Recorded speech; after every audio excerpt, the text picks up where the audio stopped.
troisième mandat ya Kabila. Tolobelaka yango na Lukubika TV, tolobelaka yango mais lelo oyo yango ezozala confirmé et bango moko ba to ya PPRD bazako lobela yango bazako confirmer yango que Kabila troisième mandat. Pourquoi? Parce que bazana force, bazana minduki, bazana militaire, bazana communauté naïe kozali kolandangai diaspora congolaise mobimba de partout dans le monde, les hommes de Dieu banana nzambe. Soyez tous bénis dans les noms précieux de notre Seigneur Jésus-Christ de Nazareth. C'est bien moi, l'évangéliste Lukubika Guy Christ de l'éternité. Et c'est mon amour, vous allez vous présenter une vidéo ou analyse par rapport à la situation à Congo actuellement. Et ça passi tant que tout le monde à Congo ndenge kokende. C'est-à-dire Congo na habité tout le lobby trop pe toujours le baloba obi na Congo et amoso vandi neti na habité hein mais ça passe aux aussi sa petit à colia aux aussi lisa aux ali ils ont mettre aux ali mutuna itamoko ya ba stress vraiment ils ont compliqué. À la majorité présidentielle, la réplique n'a pas tardé. Joseph Kabila est et reste le candidat potentiel au prochain scrutin. Telle est la déclaration de Douni Akilang, cadre du PPRD, au micro de Justine Luanga. Suivez. Joseph Kabila sera candidat aux élections de décembre 2018. Pourquoi? En 2006, il y a eu élection avec 2 tours. En 2011, élection à un seul tour. Nous, respectueux de la Constitution, c'est la Constitution qui avait changé de 2 à 1 tour. Ok? Donc, pour nous, Kabila sera candidat parce que les premiers mandats, c'était pour 2 tours, c'est la Constitution. Mais les secondes élections de 2011, c'était pour un tour. Donc, que les Congolais attendent au mois de juillet, le PPRD, notre parti, nous irons en bonne et due forme déposer la candidature du secrétaire du président de la République, Joseph Kabila.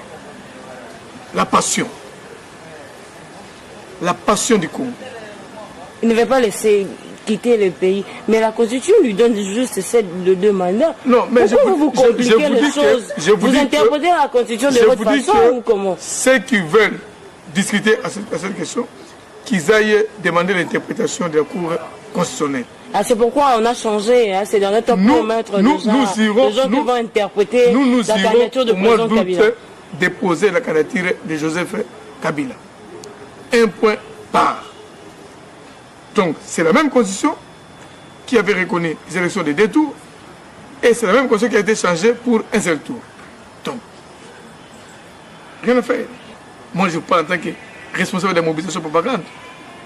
Je ne vois pas en quoi vous allez demander à Kabila de ne pas postuler. Il sera candidat. Je confirme qu'il sera candidat. Mais lui-même, il n'a pas dit ça, il a dit juste qu'il va respecter la Constitution. Le respect de la Constitution. C'est-à-dire, il va encore postuler. Il ne vous dira pas ça. C'est nous qui allons vous dire ça. Pourquoi? Parce que bazana force, bazana minduki, bazana militaire, bazana communauté internationale. Peuple de Dieu, banana nzambe na lobaka makambo ya mboka est concerné yo et concerné mutu mususu te. Congo eza déjà vendu. Congo eza vendu sengeli oyeba soki yo moko telemité eza pasi. Sorti ya Mbemba yango oyo esalami na moment ya ba élection soi-disant ba élection. Et nous connaissons les cas de Simawana.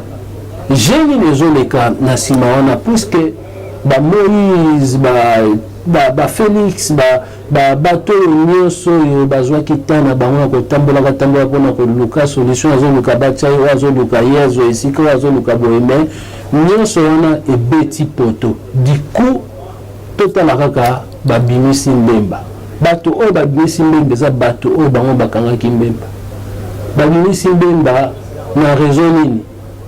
Oui, eza esengo na biso esengo peuple congolais parce que amoni ndeko na ye amoni papa na ye amoni yaya na ye amoni noko na ye eza esengo moto oyo aza ne innocent asali na ye mabe te mais derrière ça nini eza se cacher derrière ça. Sorti ya mbemba ezali lipamboli to ezali malédiction. Sorti ya mbemba ezali lipamboli mpona bakongolais to ezali malédiction.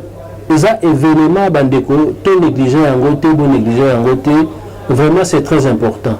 Mais ezala lipamboli ezala malédiction, je ne sais pas ni na koloba ngai na ko souhaiter mieux vaut 1000 fois mbemba que Hippolyte Kanambe to pe oyo babengi Joseph Kabila. 1000 fois Hippolyte Kanambe. 1000 fois mieux vaut Bemba que Joseph Kabila, entre guillemets. Donc, c'est très important parce que tout le monde comment Mboka et Koufi, comment Bazo Bomabato, on a la vidéo, Moussoussou, ils ont passé pour la reléquer, ils ont passé. Ba maman bato na bana na Mukongo, moi groupe moko na ba individu moko ba bazui ba mama wana na bana na bango Mikongo ba bébé bazo mema bango na zamba pe batie bango quelque part batie misi ba komi ko beta bango masasi lokola banyama, c'est-à-dire mutu congolais za sans valeur. Ba komi ko beta bango masasi. Bakomi vraiment ko saccager aux ali bango bakiti si bango babeti moto ase akufi akoyi ne bazo continuer ko beta na ba bébé wana ba bébé na Mukongo ba mama na bango mabeni ni Kongola sala mabeni ni Kongola sali bene me ndiko zali ko landanga yeba ke makambo ya Kongoleza makambo ya Nzambe. Tant nazola makambo ya Nzambe ezali te kotika Nzambe na ya obundelo te yo nde mutu kobunda pe Nzambe akoya na part na yo akokotela yo mais soki yo telemi te Nzambe osala ni po Nzambe apesa mutu mabele na ye alobi asijeti yango dominer sur yango yo lingi na yo ba dominer sur yo. Yana komi problème na yo komi problème ya Nzambe te et komi problème na yo et komi problème ya Nzambe te donc na moment oyo sikoyo komi makambo ya force majeure que le peuple congolais est singeli au bouger, surtout bas pasteur, surtout bas dans Nzambe. Donc bas dans Nzambe ba koma ba paresser ba passer ba paresser ba jota la intérêt na bango. O za suma kambota la intérêt na yote. Intérêt commun, intérêt ya mboka, zéro intérêt na yo sima. Et comme makambota la intérêt commun parce que le boko moko mataka nzete il faut ko sangana. Hein? Il faut que sangana. Et puis il faut que zala na monoko moko. Congolais c'est vrai que ba nini olingi nani oyo olingi. Parce que ba oyo Moïse ba oyo boye ba oyo Tshisekedi ba oyo boye sikoyo nani oyo yebo yekuta boye oyo yekuta boye oyo yekuta boye. Donc le fait que banzizani oyo ikorenyaka Kabila akozala toujours na contrôle ya Congo. Communauté internationale et kozalaka toujours na contrôle ya Congo. Les pendant que bino bozo potana ka bino na bino boyoka nezalité pendant que bozo bunda bino na bino ozo bundisa ndeko na yo yeba yango eza avantage pour na Kabila Hippolyte Kanambe eza avantage pour na ye avanda seko na seko. L'enjeu c'est quoi? Il faut mobulu ebima. Et dernièrement, ils ont battu Sangaï na vision, Mobuno Bima Makasi, donc guerre, Bakangati na aéroport, ba militaire partout, Makile Tangaka. Donc ils ont une question à prier Makasi pour na yango surtout que Nzambe a kokis à permettre yango te parce que tant Nzambe a la kisaka et ça pour biso bato tellement à ça la quelque chose. Ce qui c'est que Eloko wana a rendre yango déjà nul et sans effet parce que vous avez déjà la connaissance na yango. Donc c'est très important bandeko ce qui est mon côté limité au lobité eza passi Mbemba yeyo azali banda bon remarquez que Mbemba zo raisonné trop. Qu'est-ce qui s'est passé? Mbemba zo boulé trop. Donc on dirait Mbemba oyazalaka wana 11 ans passés, 10 ans passés, Mbemba oyote.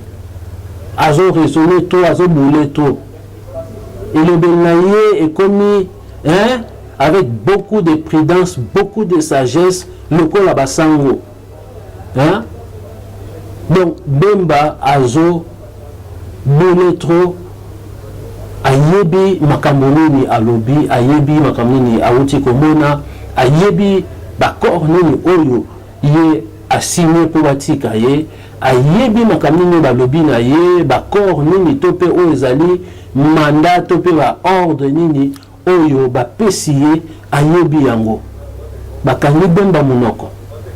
A travaillé pour na Kabila, pour na gouvernement basangana eza nini ezali nini na moment oyo soi-disant d'élection. Machine à voter au peuple à boyi, mais bango batingami kaka. C'est-à-dire, le but ezali, l'enjeu c'est quoi? Il faut mobulu ebima. Donc bango bazo linga komema et aloko la moto azana misala mabe alokio na moya zo kokayote ayeli osiko boy physiquement. Moto azana kindoki ayeli physiquement. Donc il faut attoucher yo pour yo répondre et simba azwa porte ya kokota. Machine wana ba congolais ba boyi yango puisque peuple nde mokonzi. Peuple nde mtachaka batu na poste wana présidentielle. Mais c'est comme si Bangonde Mbazotia peuple azala peuple ya Congo. C'est comme si Kabila na batunaye clan na ye Bangonde Mbazotia peuple azala peuple ya Congo. Or peuple congolais nzambe nemta pona yo alingo yo zala congolais. Nzambe nemta établir yo consacrer yo congolais. Eza gouvernement oyote.